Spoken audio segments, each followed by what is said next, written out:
Welcome everybody to Money 911, where we talk about health, wealth, and peace of mind. And you got to have everything in order to have peace of mind. That's right. And before we get started with our fabulous guest, you heard his amazing bio already, Hirsch. We're going to just want to remind you to click the button right. Do the subscribe thing. Tell your friends because we've got some amazing guests in queue that are coming. So you want to be aware when they come in so you can catch this great content that's coming to you from Money 911. And we're on the crash proof your finances conversation. So stay tuned. We'll be broadcasting a lot about that. And it's a good time to pay attention. Don't you think so, Hirsch?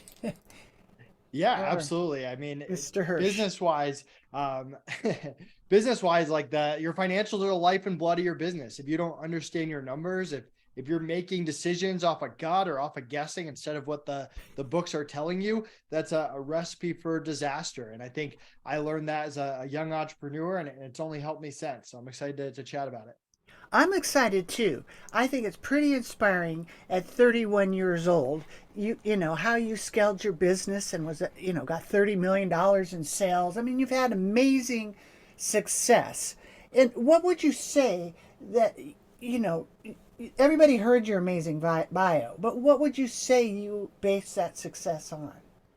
I mean, I like to focus on the parts of business that people don't really focus on, the boring parts per Mm, se. I mean, I focus on hiring really good people, and it's part right. of why we run outsource school, teaching people how to hire. Because if you don't know how to hire, you're only going to go so far as an entrepreneur, and it's not something that people talk about a lot. But you just can't do everything yourself, and the sooner you learn how to hire really good people and keep them around, the better you'll be. And the second part of it is good financials. Any business that we start, we hire a bookkeeper from day one. We set up a good monthly bookkeeping process where the month ends by the 15th. We get income statement, balance sheet, cash flow. We have a monthly finance meeting where we make decisions based on what the numbers are telling us. And that obviously helped us sell a business too, because when we went through due diligence, we had 4 years of immaculate books and we knew our numbers very well. So a lot of people try to focus on the Facebook ads or whatever the latest marketing tactic is. And we kind of stay true to good hiring and good financials. That's great. So when you break down your financials, okay, most people are like behind. It's shocking. The average savings is $5,000, and it's not that people aren't making the money; they just aren't saving it. They're not watching their books. They're not keeping the records. So I bet you got some really good tips for people around accounting and books and balances, right? Yeah, I mean, business wise, we always set a percentage to just keep in the company for a rainy day. You never know when you're going to have a bad month, a bad summer, whatever it is. And I mean, you're kind of talking personal finances. I mean, I'm so lucky. My grandparents and my parents at a young age just taught me to save, taught me not to spend money, not to waste money on things, to save money when you can, whether it's buying in bulk or finding that discount. And I'm a big proponent of saving. I mean, I even when we sold Free Up and we had a lot of cash, even though we weren't like getting a paycheck anymore, we took that money and invested it in the S&P 500 or real estate or very, very, again, boring investments that have paid out over time. And we don't take a lot of risks. I say we, but my wife and I, but also my business partner and I have the same philosophy. We save, we don't spend more than we should. We're pretty frugal about it. And every time we make money, we make sure a percentage of it goes to savings. And we operate our business the same way. It runs very lean. We don't spend money on things that we don't need to, that's a luxury. And we make sure that we plan ahead and keep money in the business and know that there's a lot of ups and downs when you're an entrepreneur, and to make sure that you prepare for the down. So that's kind of our mentality, and it's pretty boring, to be honest. It's a good boring. Well, I'm a boring too, you could say, because I'm in the safe money side, and I've done this probably as old as you are for 32 years, and never lost a dime in any market risk. So I'm on the safe money side, and people that are your age literally can create the tax free. I bet you've done this. You've got the tax free income for life set up for yourself. Yeah, I mean, you got Roth. We have different retirement plans. buying treasury bonds, things that are not taxed or even not taxed at the state level. There's lots of different things that you can kind of do there. But I mean, we try to take advantage of every little thing, whether it's maxing out my wife's 401k who works remote, or the Roth that you can put in every year depending on your income stream, or if you have a retirement account, maxing that out, or an HSA. Like, take advantage of all those different tax opportunities, but also just have a good savings account, and don't take risks that you can't take. I mean, there's a certain amount of risk. Like when I was 20, I was running an Amazon business. I bought a bunch of Amazon stock. That worked out pretty well. And there's other things that haven't worked out that well, but it's such a small percentage of my overall net worth that it's not something that I'm going to lose my house or not be able to pay my mortgage if it doesn't work out. So you don't have to go completely risk-free, but the majority of your investments should be diversified and risk adverse. Right. And that's why I'm a big fan of the Index Universal Life, where you use the life insurance chassis. So the money comes out tax free. And this is for third and fourth quarter. When you get to that point, you're going to have tax free income and long term care catastrophic illness protection, which everybody needs. So that's the basis of safe money. But you can't have safe money if you don't pay attention to your money. So maybe break down a little bit. When your account balance is your program, your bookkeeping program, right? For businesses and individuals, or just not business? Individuals, just businesses. So Okay. yeah, if you're a business and we charge you on the 1st, you get your books by the 15th. Income statement, balance sheet, cash flow. From a personal standpoint, my wife and I do a very similar thing every single month. We add up assets, liabilities, everything from investments to real estate to whatever, and kind of map it out. And what you do in business is very similar to what you do in personal. You compare it to the previous month and to the same month last year, and you see what the trends are and where you can cut spending or make changes or diversify. So it's very similar, but for accounts balance, we do it for the business side. And do you coach people with this? Do you when you do bookkeeping, do you have a level where you can help them if they're not too smart? I don't personally coach or consult. I don't really sell my time for anything. I'm an entrepreneur, and I like to build businesses that There you run go. Right. without me doing the work. Yeah. Smart. But yeah, I mean, there's plenty of people out there that do that coaching. My goal is to put information in a way that you can understand it and make decisions on. And but coaching is not something that I do. So then the accounts balance is people can literally set up and send you the books and get that all done, and you have an offer where you're actually offering, right, 2 months free. Is that right? Yeah. So if you go to our account, create an account, mention this, or go to our website, create an account, mention this podcast, you get 2 free months of bookkeeping, and you can try us out. Nothing like a test drive for 2 free months. So check it out. Money 911 will be the reference for that.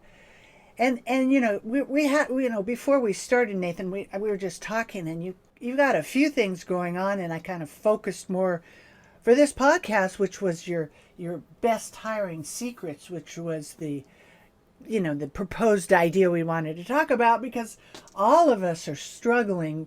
We got to multiply ourselves, hire VAs, and the best secrets of hiring VAs. And I just got to say, I wasn't so great at it. It took me like 10 years to figure it out. And I went through every different kind of company. Break it on down for us. Tell us about, the best hiring secrets we want to know about. Yeah. So, I mean, I was like you. It took me a while to get good at hiring virtual assistants, but when we did, I mean, it changed our life. It made our Amazon business run smoother. We grew a marketplace to 8 figures that was run completely by virtual assistants on our internal team. No office, no US employees. This was pre-COVID, before everyone was doing it. We were kind of the first people there. So, I mean, we're a big proponent of virtual assistants. And for us, it's all about vetting for skill, attitude, and communication. We don't want just someone who's talented or fast on a computer. We want someone that has a great attitude, that loves self-growth, that buys into the company, that wants to stick around long-term, that treats the business as their own, and that can communicate at a high level, that can have meetings, that'll speak up, that can accept feedback and give feedback and get on the same page quickly. That's what we look for in a virtual assistant. And when you find that trifecta of skill, attitude, and communication, that's when the magic happens. And that's when you can get a really good long-term person to your team.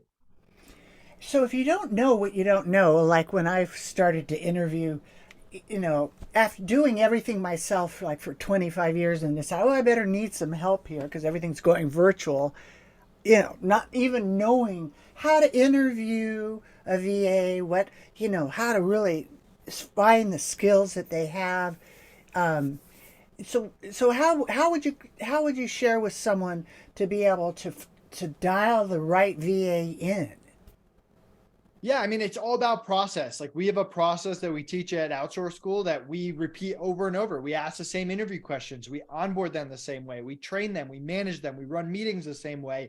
We handle issues the same way. So part of it is tweaking as you go. And if you want a system that you can just plug into your business, you can go to Outsource School and grab our questions and use them or tweak them. But if you interview 10 people, it shouldn't be 10 completely different interviews. It should be the same interview that's repeated over and over that you work, that works for you. And I mean, from a business side, we're all about keeping good people. If someone's an A player, if someone has that skill, attitude, and communication, your goal is to become their favorite client, whatever it is. Give them perks, the schedule they want, find out what matters to them, what's important to them, and become their favorite client. You can never compete with other businesses when it comes to money. There's always going to be someone else that can pay more money than you can, but you can create the best working environment for them and become their favorite client. And that's what's going to reduce turnover and keep them around.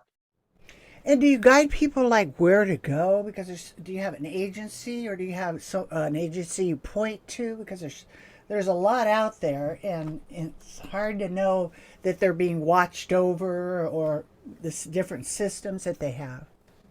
I mean, I don't have an agency that I own, but like Free Up, the marketplace that we sold, we still hire VAs from there. Upwork, Fiverr, onlinejobs.ph. Those are the top 4, but you can take and use our processes anywhere. And so your formula is actually you are showing people how to hire a VA and all the cool things to do, basically, right?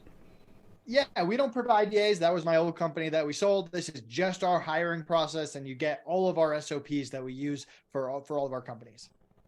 That's so cool. So okay, so you got your accounts balance, which is your bookkeeping setup, and Yep. then your virtual, and what is that called again? Outsource School. Outsource school. And then you also have a podcast outreach formula. Boy, That's are you part of still doing Outsource that? School. Yeah, so you can if you join Outsource School, you get access to it, or if you just go to the podcast outreach formula, you can buy that separately. I've been on 500 plus podcasts. I use virtual assistants like I do with everything to get on them, and that was a request from a lot of our members. It's the only thing that we sell separately. But if you want to get on podcasts, that's a great way to have a VA work 5 hours a week and get you on some top shows. And then do you actually help people? Like you give them a list, or you show them how to research, or you show them how to get on the shows, right? That they want to get on.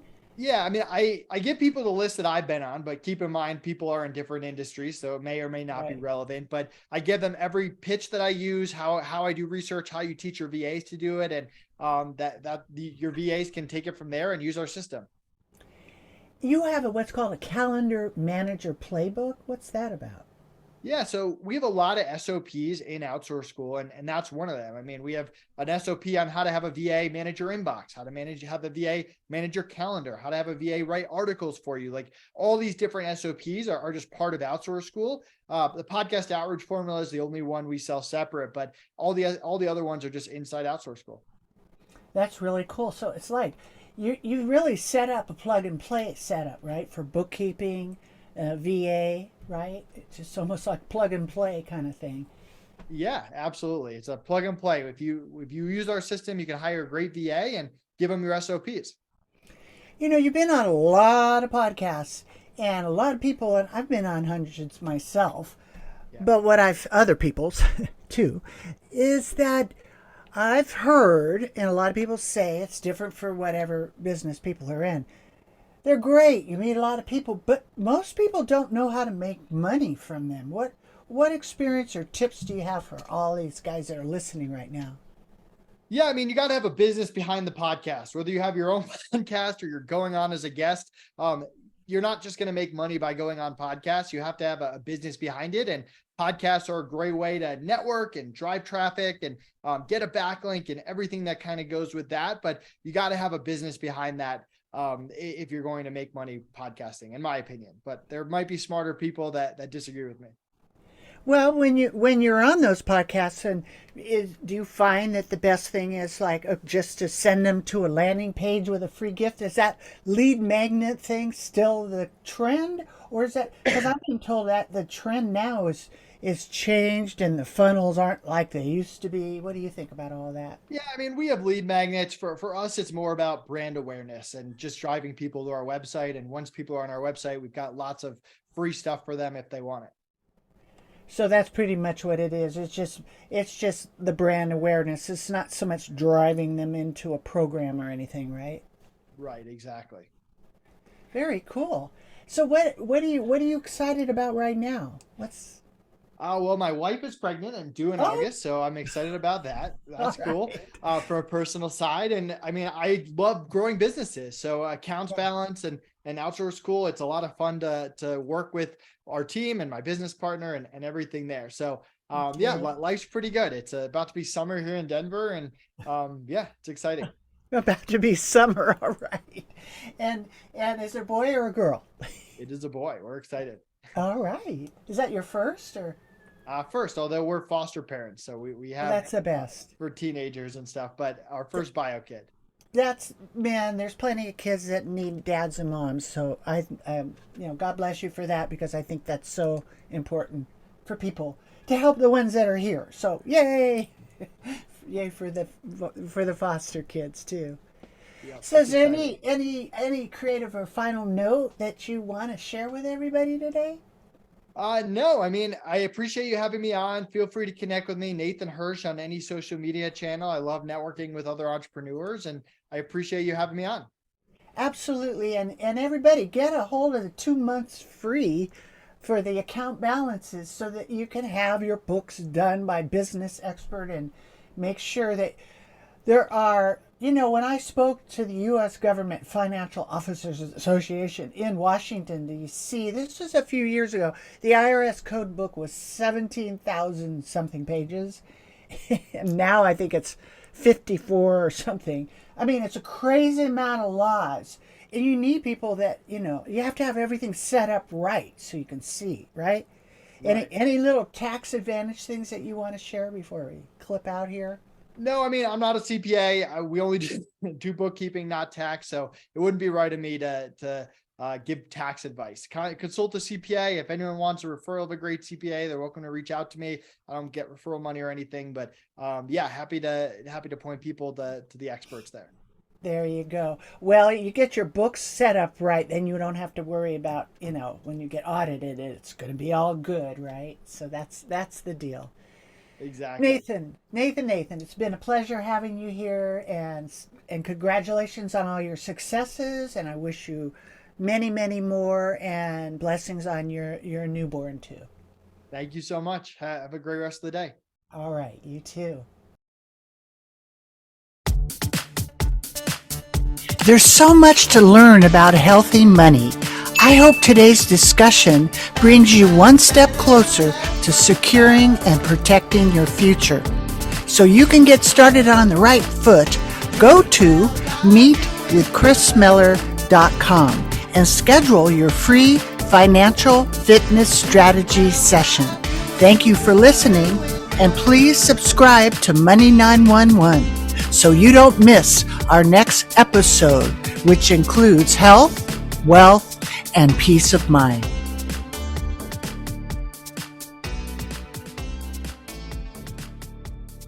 Bad.